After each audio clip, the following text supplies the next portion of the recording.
안녕. 자, 우리 정책 유형론 추가적으로 라이플리와 플랭클리는 배분 정책, 경쟁 규제, 보호 규제, 재분배 이렇게 나눴는데요. 우리 배분 정책은 재화와 서비스를 나눠주는 거니까 SOP, 즉 표준 운영 절차라 그래서 표준, 스탠다드, 운영, 오퍼레이팅, 절차, 프로세스가 아니라 프로시듀어. 그래서 안정적인 정책 집행은 표준 운영 절차가 형성되는 거라고 얘기하면서 배분 정책은 당연히 상호 무관심이죠, 그죠? 옆에 동네에서 다른 지역에서 도로, 다리 등 무엇을 추진하고 집행하든지 크게 관심이 없다는 거죠, 그죠? 그래서 그런 경우에는 그냥 안정적인 집행이 형성될 가능성이 상당히 많다는 거죠. 자, 제가 말했던 것처럼 여기는 집행이죠, 집행. 자, 로이라는 학자는 정책에 따라서 결정 방식, 정치적, 그죠? 로이라는 학자는 정책에 따라서 결정이 달라진다 그러면, 그래서 재분배 정책은 엘리트론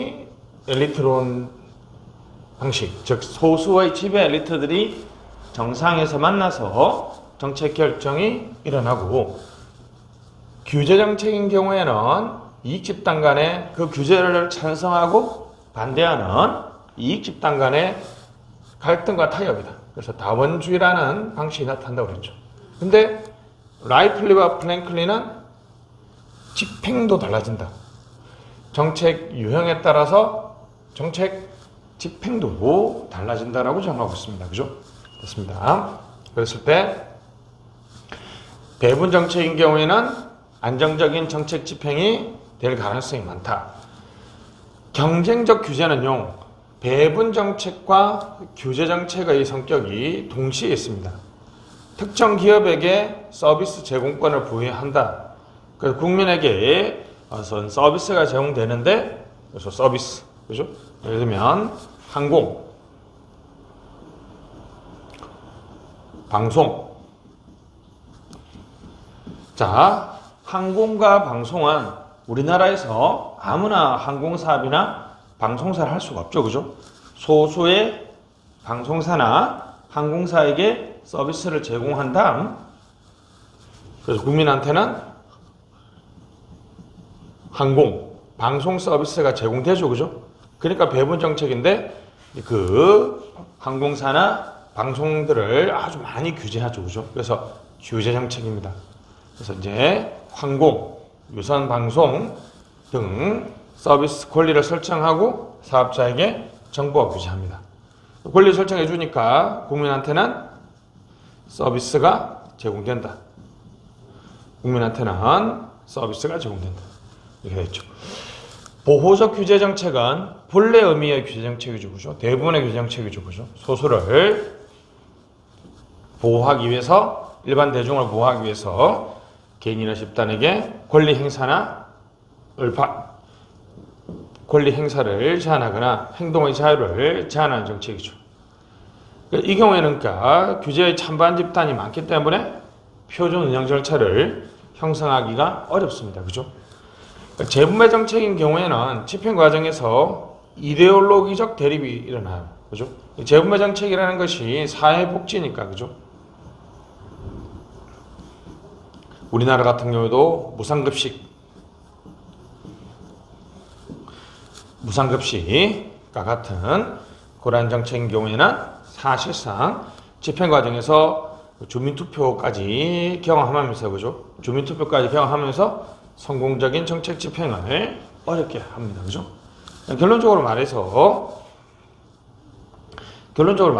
우리 재분배 정책은 이념 대립 때문에 성공적 집행이 어렵고, 우리 보호적 규제 정책은 이익 집단 간의 갈등과 타협 때문에 성공적인 정책 집행이 어렵습니다. 그죠? 그래서 오히려 성공적인 정책 집행이 가능한, 그죠? 그래서 배분 정책은 상호 무관심이기 때문에, 그죠? 집행 과정에서 잘 되고 못 되고 관심이 없어요. 그러니까 집행 과정에서는 SOP가 형성될 가능성이 많고요. 경쟁 규제는 배분 정책 더하기 규제 정책이기 때문에 요 배분 정책의 성격이 있는 부분에 대해서는 좀 집행이 잘 되겠죠. 그죠? 보호적 규제 정책은 이익 집단 간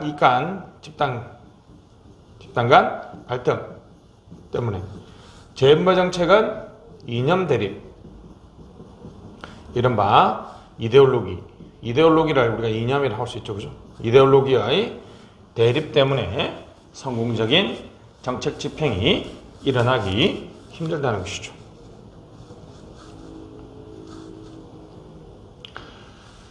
됐습니다. 이제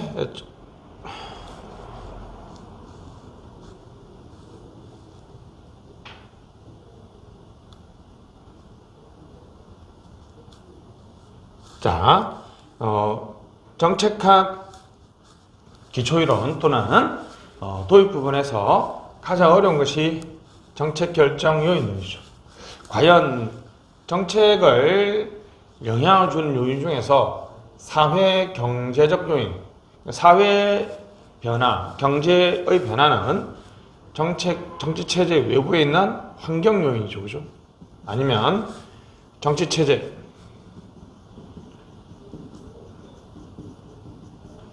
요인인지, 그죠? 그래서 우리 사회 경제적 요인인지 또는 정치 체제의 내부 요인지에 관한 논의들이 있습니다. 그죠?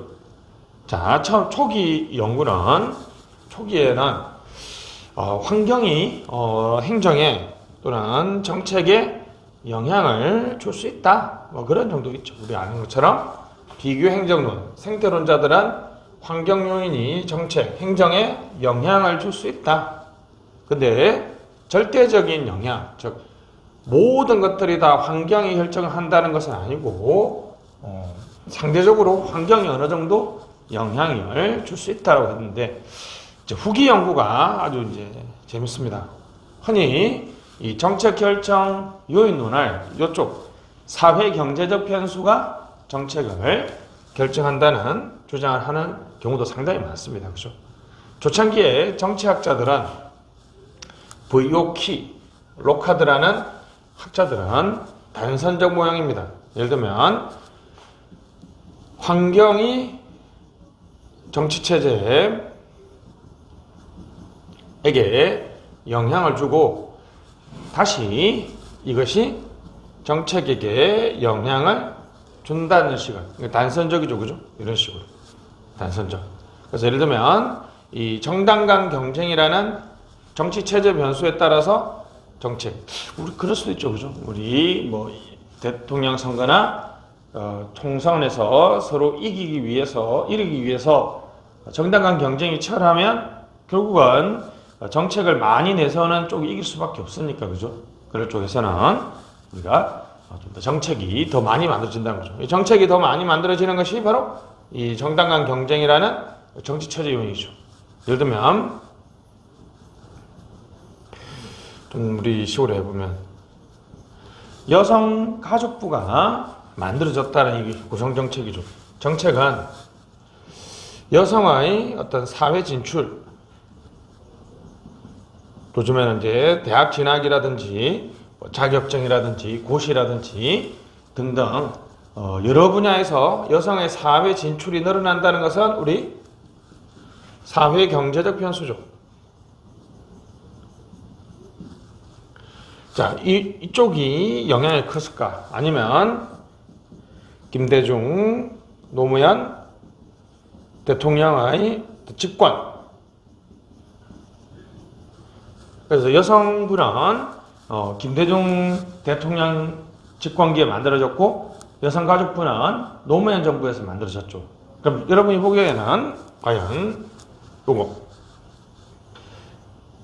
과연 여성가족부가 만들어졌다는 이 정책은 여성이 사회 진출이 늘어났다는 이런 사회 경제적 변수에 의해서 되었을까요?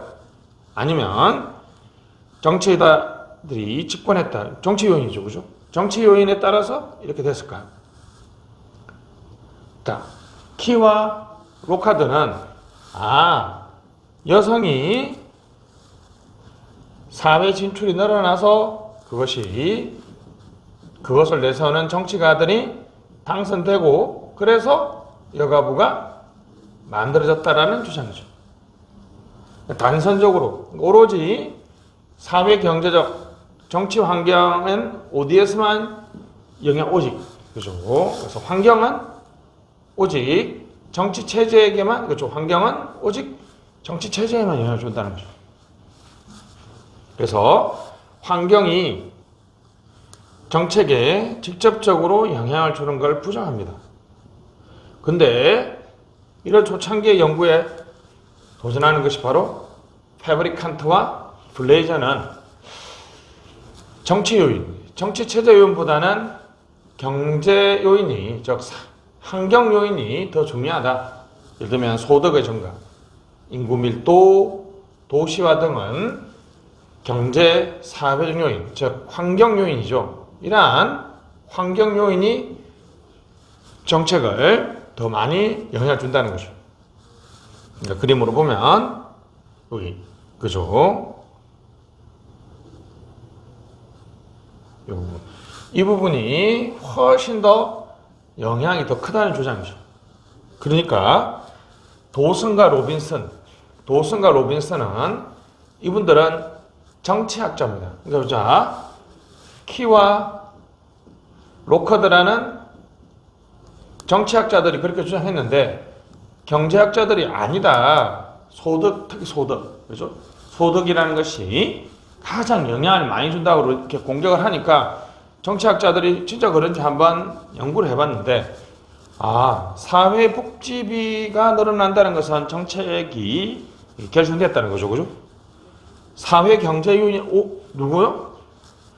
이게 시험 결론입니다. 정치학자들은 당연히 정치 요인을 많이 주장해야 되는데 사회 경제적 환경 요인이라고 주장했죠. 그래서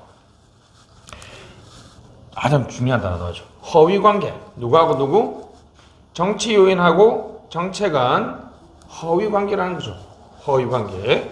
자, 이게 무슨 말이냐? 방금 말했던 것처럼 자, 여성의 사회 진출이 늘어났다는 거죠. 이것이 김대중, 노무현이라는 여성 친화적인 정책을 내세우는 이 정치에 영향을 준 거죠. 당선에 영향을 주고, 그리고 이것이 여성 가족부의 탄생에게 또 직접적으로 영향을 줘요. 근데 중요한 거는 여기 그죠? 정치 요인과 정책 요인 사이에는 전혀 관계가 없다는 거예요. 요게 그죠? 여성의 사회 진출이라는 것이 이 두 개에 동시에 영향을 주는데 이건 확인할 수 없고 우리가 눈으로 보기에는 대통령에 당선이 되고 나서 여성가족부가 만들어졌기 때문에 이게 이것인 것처럼 이게 영향을 준 것처럼 보이지만 이 두 개가 영향을 줬다는 거죠. 만약 이 변수를 통제하면 이 두 개 관계가 없어져요. 이 두 개는 이 관계는 가짜죠. 가짜. 허위죠. 사기. 영어로 뭐라고요? 슈퍼리어스. 이렇게 만드는 이 변수를 허위 변수라 그래요. 허위 변수. 관계가 정치 요인과 정책은 관계가 없죠. 근데 뭘 하는 것처럼? 있는 것처럼. 관계가 없는데 없는데 있게 보이는 거는 가짜죠. 허위죠. 그죠? 관계가 없는데 있는 것처럼 보이는 것은 가짜, 허위다. 그래서 허위 관계라고 합니다. 그러니까 이제 이쪽은 완전히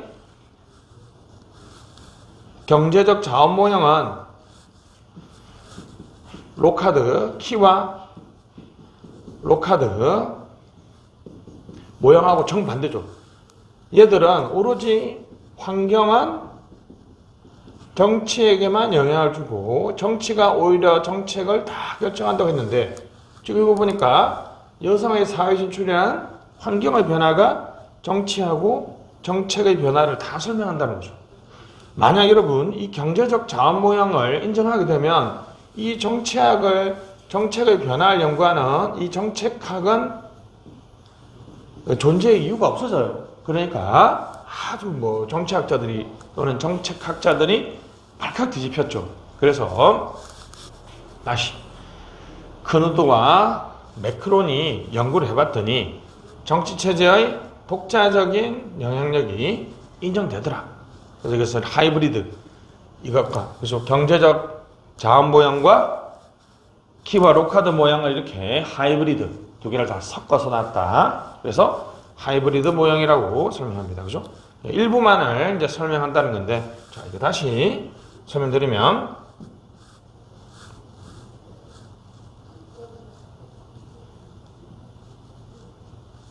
똑같이 해봅시다. 그렇죠? 자, 여성의 사회 진출 김대중 노무현 대통령의 당선 여가부 이렇게 만약에 이제 여기서 정치죠 이게 정치 요인하고 정책 요인인데 이게 관계가 10이다. 근데 도슨과 로빈슨은 여성의 사회 진출이라는 것을 통제하면 이 10이라는 것이 0이 된다는 거죠. 무슨 말이죠 그러면? 이 10은 오로지 여성의 사회 진출이라는 사회 경제적 변수가 다 설명한다는 거죠. 근데 크누드와 매크론은 뭔가 연구가 잘못됐기 때문에 다시 조정해 설명해봤더니 0이 되는 것이 아니라 이 10이라는 것이 5로 조정된다. 5로. 그러면 5는 그죠? 위에 5는 여성의 사회 진출 때문에 그죠? 영향을 주는 거죠. 그러니까 여성의 사회 진출이 여기에 영향을 줘서 이렇게 영향을 주는 게 5고 이걸 통제해도 이 당선인이 여가부에 영향을 주는 게 독자적으로 5가 남아있죠. 그러니까 사회 경제적 변수, 여성의 사회 진출이 정책 변화의 그쵸 일부만. 근데 허위 변수는 10이라는 걸 전부 설명했지만 혼란 변수는 5밖에 설명하지 못했죠. 그러니까 혼란 관계다. 혼란 관계다. 왜 혼란스러워요? 원래 5인데 맞죠? 정치 요인이 5만큼 영향을 줬는데 이것 때문에 10만큼 영향을 준다는 거죠. 반대로 이게 영향을 줘서 3만큼 영향을 줄 수도 있죠. 그러니까 본래의 영향이 있는데 이 변수가 개입해서 그것을 더 늘리거나 줄임으로써 혼란스럽게 만들죠. 근데 아까처럼 이렇게 되어 있는 10이라는 것이 있었는데 이걸 제어하면 이게 0이 돼버리면 이 x, y, z 이 변수가 x, y 변수의 전부를 설명해 보죠. 보세요. 이게 통제돼 버리면 이 변수 자체가 없어진다면 그죠? 없어진다면 이 x의 독자적 영향이 없는 거죠. 이걸 통제해 버렸더니 이 10이라는 게 0이 돼 버려요. 관계 없어. 그럼 이거는 무슨 관계예요? 가짜죠. 허위 관계. 근데 이거는 지금 5만큼의 독자적인 영향, 즉 정치 체제의 독자적인 영향. 이제 맞죠? 정치 체제의 독자적인 영향 인정했죠. 왜요? 이 사회 경제적 변수, 제3의 변수가 그 변화에 10의 변화에 얼마만 설명했다? 5만큼만 설명했다는 거죠. 그럼 나머지 5는 정치 체제의 독자적인 영향이죠. 정치체제 변수의 독자적인 영향을 인정했다는 거죠. 그래서 혼란스럽게 만든다. 혼란 변수. 가짜다. 그죠? 가짜다. 그죠? 원래 관계가 없는데, 그죠? 허위 관계는 원래 관계가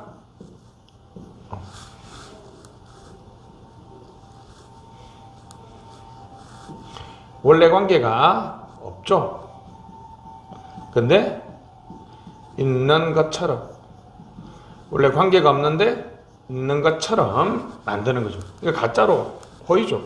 근데 혼란 변수는 관계가 있죠. 오만큼의 관계가 있죠. 근데 그래서 더 크게 보이거나 낮게 하는 거. 관계가 있는데 더 크게 보이거나 낮게 보이게 한다는 것은 혼란스럽죠. 그래서 이것을 혼란 변수다라고 얘기합니다. 자, 정책 결정 요인론의 어떤 문제점. 그죠? 특히 사회 어떤 이렇게 정책 결정 요인론이라고 놓으면요. 좀 더 넓게 보면 정책을 결정하는 변수가 경제 요인 또는 사회 경제, 즉 환경 요인을 강조하는 주장하고 아니다. 정치 요인이 더 중요하다라고 하는 이렇게 광의로 해석하는 견해도 있지만요. 요거 그죠? 협의로는 좁은 의미로는 정책 결정 요인론은 정책을 결정하는 것이 사회 경제적 변수다. 정치 요인이 아니라고 주장하는 일단의 학자들을 주장하기도 합니다. 그래서 이분들이 누가 있었어? 페브리칸트, 블레이저. 이분들은 경제학자니까 뭐 당연하다고 볼 수 있지만 가장 문제가 심각한 사람은 도슨과 로빈슨이죠. 도슨과 로빈슨은 정치하고 정책 사이의 관계는 가짜라는 거죠. 관계가 없는데 있는 것처럼 보일 뿐이라고 주장했습니다. 됐습니다. 그런 측면에서 계량화가 곤란한 정치적 변수, 뭐 예를 들면 대통령의 의지, 대통령의 리더십, 대통령의 의지나 리더십은 과소평가되고 있고 계량화가 가능하지만 사회경제적 변수는 무시했다. 과대평가했다는 것이고 정책 수준, 요게 이제 그죠? 상당히 타당한 주장이죠, 그죠? 자, 우리가 여러분 무상급식을 할까 말까는 이거는 근본적인 결정이죠. 그죠? 이것은 우리의 어떤 국민 소득이라는 아무리 여러분 대통령이나 정치 지도자가 의지가 강해도 그죠? 실제로 소득이 없으면 안 되잖아요, 사실. 근데 만약에 무상급식을 했는데 예를 들면 초등학교 6학년까지, 중3까지, 고등학교까지 어디까지 할 거냐? 세부적인 내용은 결국은 정치가들의 결단이죠. 그래서 총액 수준, 주로 이제 총액 수준은 사회 경제적 변수가 맞고 세부 내용은 정치 요인이 맞다라고 얘기하죠, 그죠? 인과관계가 불명확하다, 그죠? 그런 식의 비판도 있습니다. 자, 이제 내용에서 핵심은 바로 요겁니다, 요거, 그죠? 바로 도슨과 로빈슨의 연구와 그누드와 매크로. 여기 무슨 관계? 허위 관계, 혼란 관계. 제3의 변수. G라는 제3의 변수가 XY의 변화의 전부를 설명한다. 여기는 G라는 변수가 XY 변화의 일부만 설명한다. 그 차이가 있습니다. 그죠?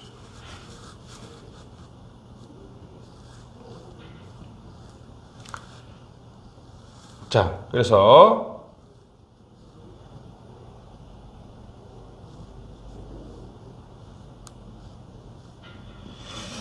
자, 이제 혼합 모형, 크루드와 매크로라의 혼합 모형은 이런 거죠. 예를 들면 여성의 사회 진출이 늘어난다, 저출산이다, 고령화다, 양극화다. 이 환경은 정치에 영향을 주고요. 정책에 직접적인 영향을 준다. 근데 정치와 정책 사이에 영향이 있다는 거죠. 그래서 A도 있고 B도 있고 C도 다 독자적으로, 그죠? 그러면 A, B, C는 모두 다 0이 아닌 거죠, 그죠? 됐습니다.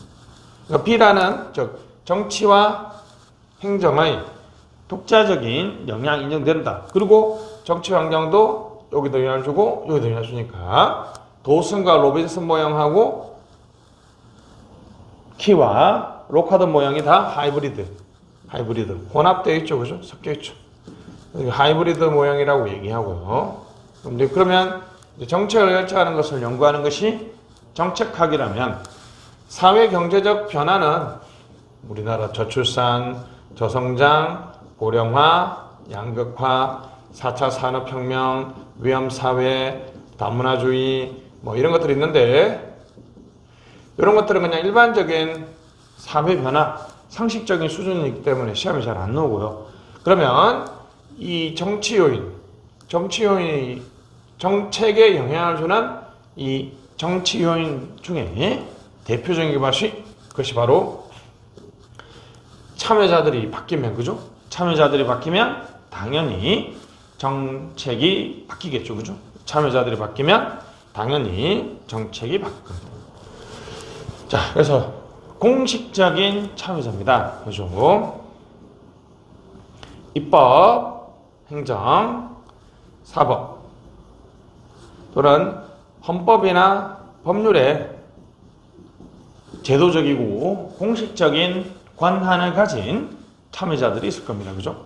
정책 과정의 참여자들, 그죠? 요 정치요인 중에 대표인 것이 정책 과정의 참여자죠. 그죠? 이 참여자들 중에서 이제 공식적인 권한, 입법권은 입법부, 국회, 자, 집행권은 대통령하고 관료들, 입법, 행정, 사법은 우리나라에서 법원하고 헌법재판소죠. 감사원은 결산검사, 직무감찰. 결산검사는 정부하고 국회하고 법원 모두에게 다 할 수 있는 것이 결산검사죠. 직무감찰은 정부 소속 공무원들에게서만 할 수 있다는 거죠. 자, 그럼 지방자치단체장하고 지방의회도 있을 겁니다. 그죠? 자, 입법부입니다. 국회죠. 입법권을 가지고 있고요. 예산심의, 결산 승인, 결산 검사는 제3자가 해야 되기 때문에 감사원이 하고, 결산 승인은 국회가 하죠. 해임 건의입니다. 시험에 한번 나왔죠. 해임 의결. 해임 의결은 의결을 해버리면 구속력이 있는 거예요. 해임시켰는. 근데 해임 건의가 왔어도 안 해야 되니까 구속력이 없습니다. 그죠? 해임 건의와 해임 의결이 있습니다. 그죠? 차이가 있고요. 뭐 국회가 가진 게 또 뭐 많죠, 사실. 우리 상식적인 수준에서 보면 조약을 체결한다든지, 그죠? 뭐 그런 것들, 각종 임명동의, 국회가 행사할 수 있는 것이 임명동의, 뭐 이런 여러 가지 권한 등이 있는데, 그냥 상식적인 수준에서 해석해 주시면 되겠고, 대통령은 행정 입법권이 있죠. 특히 위 법규명령인 대통령령을 제정할 수 있고요. 공무원을 임면하고 면직할 수 있으니까 우리 임면권이 있고요. 그 다음에 비상대권이 있습니다. 그죠? 비상대권. 그래서 긴급 재정경제명령 뭐 이런 것들 알고 아시죠? 그죠? 됐고요. 행정관료는 경험이나 전문성 또는 이익집단 등과의 연계, 우리 흔히 철처럼 쇠처럼 단단하게 연계돼서 서로 잘 안 깨진다고 해서 철의 삼각형이다. 이런 표현 쓴다 그랬죠. 그죠? 가설적인 상황인데 약사 집단하고 관료들하고 뇌물 주고 그다음에 국회의원들하고 서로 이렇게 연계되어 있다는 거죠. 이렇게 이 세 명의 행위자들이 서로 철저하게 이익의 공동체로 연계되어 있어서 너무 끈끈하게 연계되어 있어서 잘 안 깨진다. 이른바 무슨 삼각형? 철의 삼각형이죠. 철의 삼각형. 왼손으로 쓰니까 좀 글씨가 안 이쁘네. 그죠? 손이 아파서 그렇으니까 이해해 주시고. 그래서 관료들하고 이익집단하고 국회의원하고 상임위의 국회의원하고 서로 이렇게 이제 뇌물을 주고받으면서 끈끈하게 이렇게 연계되어 있습니다. 그렇죠? 이익집단 간의 연계죠. 자, 행정소송위원법률 심사 등을 통해서 하고 감사는 방금 했고요. 지방자치단체장, 지방의도 뭐 상식적 수준이 알 거고요. 헌법이나 법률에 의해서 공식적인 권한이 없는 이른바 비공식적 참여자들이 있습니다. 그죠? 이익집단. 이익집단은 이익을 표출하는 기능을 하죠. 그죠? 이제 이익을 표출해서 이제 대의민주기구에 압력을 행사할 때 이제 우리가 압력집단이라고 그러고요. 이익집단이나 압력집단이나 크게 구분되지 않습니다. 그죠? 주로 정보 제공을 하거나 시위, 로비, 이걸 규제를 통해서 불로소득, 이른바 렌트를 더 많이 가지기 위해서 불로소득, 렌트를 많이 가지기 위해서 렌트 시킹한다. 그죠? 이른바 렌트 시킹. 로비를 학문적으로는 렌트 시킹, 이른바 지대 추구다라고 얘기하죠. 자, 정당한 이익 집단들이 이익을 표출하면 이익 결적 기능을 수행합니다. 그죠? 당정 협의 등을 하고 시민은 시민 참여를 할 수 있고요. 전문가들은 정책 공동체나